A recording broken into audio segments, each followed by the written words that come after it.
மாப்ள CSK மேட்சுக்கு ticket கிடைச்சிருச்சு. வா போய் மேட்ச் 2 வருஷம் கழிச்சு வராங்க. மும்பையை செய்யணும். அப்படியே எங்கடா காணோம்? வாடே தலைய பார்க்க போறேன். வெயிட் கிழிச்சட்டுமா? அப்படியே மூஞ்சில விளையாடிய போய் இல்ல. டிக்கெட்ஸ் எல்லாம் ஓகே தான். பட் ஐபிஎல் ரூல்ஸ் பிரகாரம் உங்களை அலோவ் பண்ண முடியாது. ஓய் பிகாஸ் நீங்க பிளாக் ட்ரெஸ் போட்டுருக்கீங்க. யாரு மேட்ச் ஃபிக்ஸிங்கா? ஐபிஎல் எப்படி சொல்றாங்க? ஐபிஎல் 2018 ரூல்ஸ் பிரகாரம் பிளாக் ட்ரெஸ் யார் போடுறதோ அலோவ் பண்ணக்கூடாது. அவ்வளவுதான். சோ நீங்க ஒண்ணா இதை ரிமூவ் பண்ணிட்டு வாங்க, இல்லைன்னா அப்படியே போயிருங்க. அவ்வளவுதான். நான் ரிமூவ் பண்ணி கழட்டி அப்படியே போயிருப்பீங்க. அப்படியே கழட்டிட்டு போயிருங்க. தோனியை பார்த்தே ஆகணும். கழட்டி தான்டா ஆகணும். டிக்கெட்டா புடுறா. போலாம். வெயிட் என்னையா பிளாக் கலர் ட்ரவுசர் போட்டுருக்கீங்க? பிளாக் கலர்ல சட்டை தான் போடக்கூடாது, ட்ரவுசருமா போடக்கூடாது. ரூல்ஸ்னா ரூல்ஸ் தான் சார். எதுவுமே அப்படிதானே போட்டிருக்கேன் நானு. அப்ப நீங்க வெளியே சார் போகணும். எதுவும் பண்ண முடியாது. நாங்க சட்டி எப்படி ரிமூவ் பண்றது? சார் ப்ளீஸ் சீக்கிரமா பண்ணுங்க. பின்னாடி ஆடியன்ஸ் வெயிட் பண்றாங்க. சோ எந்த டிஷ் இருந்தாலும் சீக்கிரம் பண்ணுங்க. மேட்சே எனக்கு வேணாம்டா. Okay sir. போலாம். பாத்து போங்க சார். என்ன மாப்பிள்ள இப்படி பண்ணிட்டானுங்க? தலையும் பார்க்க முடியல, சின்ன தலையும் பார்க்க முடியல. சரி சட்டை போடு, வீட்டுக்கு போய் கட்டிங் போட்டாச்சு தூங்குவோம்.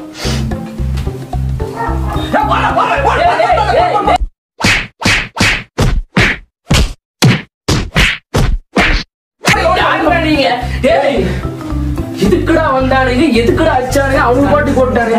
தண்ணி யாரு நீங்க? எதுக்கு அடிக்கிறீங்க? என்ன கொடி இது?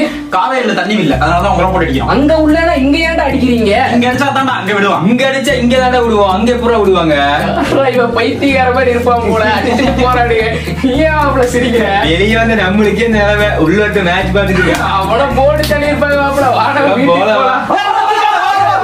மாப்பிள்ள இவனுக்கு இதே வேலையாடா சுத்திட்டு இருக்கிறானுங்க. காசு இது வாங்கிட்டு எனக்கு போல. சரி வா வீட்டுக்கு போ.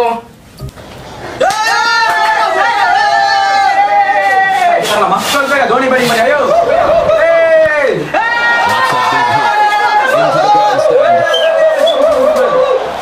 அங்க பாடி ஐயோ தலை பேட்டிங் பத்தில இங்க பாரியா, இங்க பாரியா. Magnificent hitting, but bad bowling. Look at the length of that delivery. It's what cricketers would call in the slot, right in the slot to be whacked on a perfect length.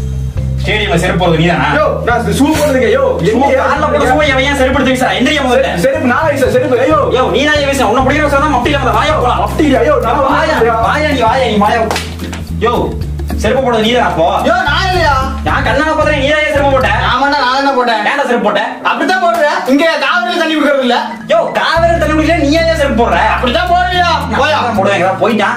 யோ நீ வாயா போலாம். இப்போ நான் ஒண்ணுமே பண்ணல. எங்க எப்படி நீ போறீங்க? என்ன செருப்பு போட்ட? நான் செருப்புல போட வேண்டிய யோ ஷூ போடாம முடி போயா வாயா. மாப்பிள்ள வாழ்க்கை இறக்குற மாப்பிள்ள. விசால் பாவி 2 ஸ்டார் வாங்கி வச்சிட்டியாடா. இந்த வரும் போச்சு. அவனை இவையான தலைய துண்டு போட்டாடா. உனக்கு என்னடாச்சு?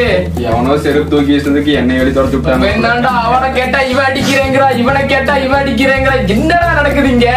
சரி வா ட்ரெண்டிங்ல என்ன இருக்குன்னு பார்க்கலாம். போடு. மாப்பிள்ள மூடி வரப்பலாம் கருப்பு சட்டை போட்டு துரத்தி விட்டாங்கடா. தாண்டா ட்ரெண்டிங்.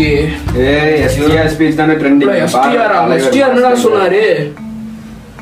அண்ணா ஒரே ஒரு சொல்லிட்டேன்ல, 11ஆம் தேதி 3 மணிலேருந்து 6 மணி வரைக்கும் அவங்க நாங்கள் தண்ணி கொடுக்க மாட்டோம்னு சொல்லிட்டாங்கன்னா அதுக்கப்புறம் நீங்கள் கேளுங்க. நான்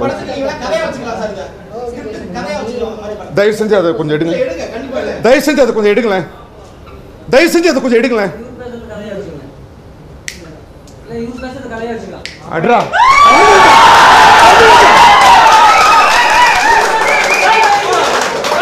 நன்றி வணக்கம். எஸ்டிஆர் பயங்கரமா சொல்லியிருக்காருடா. நீங்க மேல அடிப்புறவு பார்த்தாண்டா போகணும். கருப்பு சட்டையை போடுறாங்களா, அடிக்கிறானுங்கடா. அதனால நான் வீட்டுக்கு போய் தூங்கிடலாவா?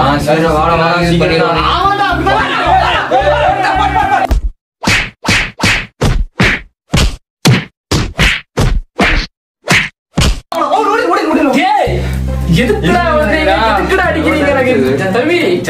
என்ன பண்ண எதுக்கு அடிக்கிறீங்க? இங்க அடிச்சாதான் அங்க ஸ்டெர்லைட்ட பேன் பண்ணுவான். அவங்க எப்படா பேன் பண்ணுவாங்க? எங்களுக்கு தான்டா பேக் கலந்துச்சு. என்னடா பண்றாங்க என்னன்னே தெரியல. இவனுக்கு பாட்டுக்கு வந்து அடிக்கிறானுங்க, இவனுக்கு பாட்டுக்கு போறானுங்க. என்ன நடக்குதுங்க? ஒண்ணுமே புரியல. அப்படி ஆக மொத்தம் தமிழ்நாட்டுல என்ன நடக்குதுன்னே தெரியலடா. எதுக்கோ வரானுங்க, எதுக்கோ அடிக்கிறானுங்க, என்னன்னே ஒண்ணுமே புரியலடா. சம்பந்தமே ஐபிஎல்ல பேன் பண்ணிக்கிறாங்க. ஏன்டா நீங்க போராட்டம் பண்றதெல்லாம் சரிதான்டா, அது எதுக்கு பண்றேன்னு தெளிவா தெரிஞ்சுட்டு பண்ணுங்கடா. ஐபிஎலுக்கு காவேரிக்கு என்னடா சம்பந்தம்? இதுக்கெல்லாம் காரணம் அந்த கருப்பு சட்டை தான். இன்னைக்கு புலி தோண்டி புதைக்கிறோம், எரிக்கிறோம். ஆமாப்ல, திரும்பி வந்துட போறானுங்க.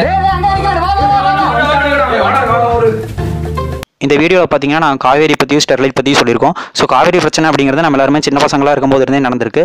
ஸோ இப்போ அந்த காவேரி பிரச்சனை அப்படிங்கிறது மறுபடியும் தமிழ்நாட்டுக்கு வந்திருக்கு. ஸோ இது வந்து கம்ப்ளீட்டாக பாலிடிக்ஸ் அப்படின்னு நான் சொல்கிறேன். ஏன் அப்படின்னா அந்த எலெக்ஷன் டைம் அப்படிங்கிறது வந்து அந்த 4 to 5 years அந்த டைமில் தான் வரும். அது வந்து இப்போ கர்நாடகாவில் இருக்குது. ஸோ கர்நாடகாவில் வந்து 2 பெரிய கட்சிங்க இருக்குது. அந்த 2 பெரிய கட்சிகளில் யாரோ ஒருத்தங்க நம்மளுக்கு தண்ணீர் தரோம் அப்படின்னு ஒத்துக்கிட்டாலும் அந்த ஸ்டேட்டில் அவங்களோட மெஜாரிட்டி குறையும். அதனால தான் எலெக்ஷன் டைம் முடிகிற வரைக்கும் தண்ணீர் தரமாட்டோம் அப்படின்னு சொல்லிட்டு தள்ளி போட்டே போகிறாங்க. ஸோ நம்மளுக்கு இது எல்லாமே தெரியுது. ஆனால் அது எப்படி அதை எதிர்த்து போகிறோம்னு நம்ம எப்படி திரும்ப வாங்குறது நமக்கு தெரியல. ஸோ அதனால தான் சம்மந்தம் இல்லாமல் ஐபிஎல்ல வர ஃபாரின் பிளேயர்ஸ் மேலே செருப்பால் அடிக்கிறதோ அவங்களை இன்சல்ட் பண்ணுற மாதிரி மீம்ஸ் போடுறதோ நம்ம நடத்திக்கிட்டு இருக்கோம்.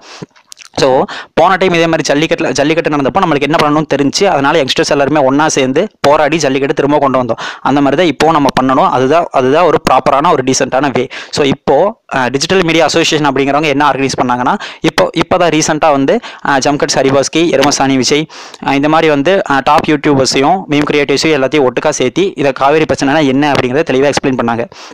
ஸோ அவங்களுக்கு எல்லாமே தெரிஞ்சிருக்கு என்ன பண்ணணும் எது பண்ணணும். ஏன்னா அவங்க வந்து யூடியூபர்ஸாக இருக்கிறதுனால மக்களுக்கு தெரியற மாதிரி மக்கள் வந்து என்ன பண்ணால் சுலபமாக கேட்பாங்க அப்படிங்கிற மாதிரி அவேர்னஸ் கொடுக்குறாங்க. ஸோ அந்த மாதிரி தான் நம்மளும் போகணும், அவங்கள ஃபாலோ பண்ணி தான் போகணும். நியூஸ் சேனல்ஸ் அது மட்டும் இல்லாமல் நிறைய பொலிட்டிஷியன்ஸ் பேச்சை கேட்டோம்னா அவங்க வந்து டிஆர்பிக்காகவும் ஃபேமஸ் ஆகணும் அப்படிங்கிறக்காகவும் தான் இந்த மாதிரி சொல்கிறாங்க. ஸோ நம்ம கண்டுக்கவே கூடாது. ஸோ நெக்ஸ்ட் ஜென்ரேஷன் அப்படிங்கிறது யாரை நம்பி இருக்கக்கூடாது, மீம்ஸ் நம்பி தான் இருக்கணும். ஸோ நம்மளாம் நிறைய மீம்ஸ் கிரியேட் பண்ணணும். காவேரி ப்ராப்ளம்ஸ் பற்றியும் ஸ்டெர்லைட் பற்றியும் நிறைய மீம்ஸ் கிரியேட் பண்ணி மக்களுக்கு தெரியுற மாதிரி நம்மளா ஸ்ப்ரெட் பண்ணணும். எல்லாருமே ஒரு யூனிட்டியாக இருக்கணும். கர்நாடகாக்காரனாக இருந்தாலும் சரி, தமிழ்நாட்டுக்காரனாக இருந்தாலும் சரி. கர்நாடகாலேயே தமிழன்ஸ் இருப்பாங்க, தமிழ்நாட்டிலேயே கர்நாடகாக்காரங்க இருப்பாங்க. ஸோ 2 பேர்த்துக்குமே தண்ணீர் அப்படிங்கிறது வந்து அவசியம். ஸோ அதை எப்படி திரும்ப கொண்டு வரது அப்படிங்கிறத நம்ம இந்த மாதிரி தான் வந்து கரெக்டாக போராடணும். ஸோ அதனால் இப்போ நான் இந்த வீடியோவில் வந்து என்ன சொல்ல வரோம்னா அந்தளவுக்கு நாங்கள் தெளிவாக சொல்லலை, என்ன அப்படிங்கிறத மட்டும் தான் சொல்லியிருக்கோம். ஸோ இந்த மாதிரி நிறைய விஷயங்கள் வந்து நீங்களாக கற்றுக்கணும். இதை கற்றுக்கிட்டு நீங்கள் எல்லா பக்கமே ஷேர் பண்ணுங்கள் அப்படிங்கிறத நாங்கள் சொல்ல வரோம். ஸோ இதுதான் நம்மளோட ஒரே ஒரு நோக்கமாக இருக்கணும், யூனிட்டி அப்படிங்கிறத நம்ம கிட்ட இருக்கணும். ஸோ அதான் இந்த வீடியோவில் நான் சொல்ல நினச்சேன். ஸோ இந்த வீடியோ நாங்கள் எதாவது தப்பாக சொல்லியிருந்தாலோ இல்லை உங்களுக்கு ஏதோ கமெண்ட் இருந்துச்சுனாலோ தாராளமாக நீங்கள் கமெண்ட்டில் லீவ் பண்ணலாம். இந்த வீடியோ பற்றி ஏதோ ரிவ்யூ இருந்தாலோ இல்லை இதே மாதிரி வேறு ஏதாவது வீடியோ போகணுனாலோ தாராளமாக கமெண்ட்டில் லீவ் பண்ணுங்கள். அண்ட் இந்த வீடியோ ரொம்ப பிடிச்சிருந்தா லைக் பண்ணி ஷேர் பண்ணுங்கள். மறக்காமல் ஜோக்கர்ஸ்க்கு சப்ஸ்கிரைப் பண்ணுங்கள். தேங்க்யூ.